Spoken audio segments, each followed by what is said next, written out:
শয়তান আল্লাহরে চ্যালেঞ্জ দিয়েছে, আল্লাহ তুমি আমার জাহান্নামে দিবা, তোমার চ্যালেঞ্জ দিলাম, তোমার একটা বান্দাও একটাও জান্নাতে ঢুকতে পারবে না, চ্যালেঞ্জ।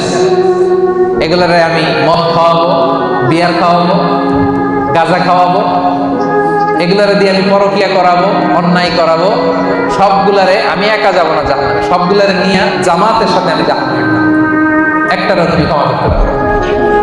চ্যালেঞ্জ দিছে কারে? কে দিছে? আল্লাহ বলে তুই আমারে চ্যালেঞ্জ দিলি,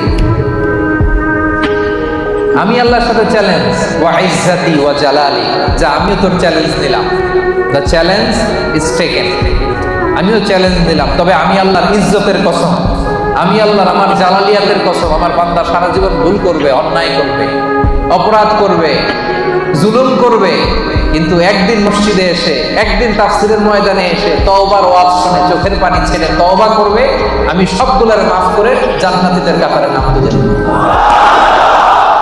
এখন আমি জান্নাত দিব, তুই কি করবি বল? একদিন যদি চোখের পানি ছেড়ে আমার বান্দা হৃদয় থেকে ক্ষমা চায়, আমি সব গুনাহ মাফ করব, আমি জান্নাতি বানাই দেব, তুই কি করবি? এখন এই যে আল্লাহ তাআলা তার ইজ্জতের কসম দিয়েছেন, জালালিয়াতের কসম দিয়েছেন, এই সুযোগ আমাদের নেওয়ার দরকার আছে না নাই?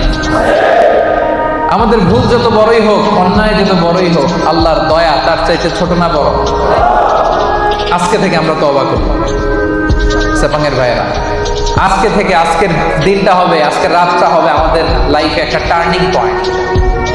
এরকম অনেকের জীবনে অনেক পাপ ছিল, অন্যায় ছিল, জুলুম ছিল, অনেক খারাপ খুন খারাপই করছে, কিন্তু একদিন আল্লাহর রহমতের ওয়াজ শুনে এমন ভালো হয়েছে, এমন ভাবে তওবা করছে, আল্লাহ পিছনের সব গুনাহ শুধু মাফ করে দেয় নাই, খুশি হয়ে আল্লাহ ফেরেশতাদেরকে বলছে তার পিছনের সব গুনাহ ক্ষমা করে দে, আর যতগুলো গুনাহ করছিল এগুলোর নেক আমলে রূপান্তরিত করে আমলনামায় ঢুকায়।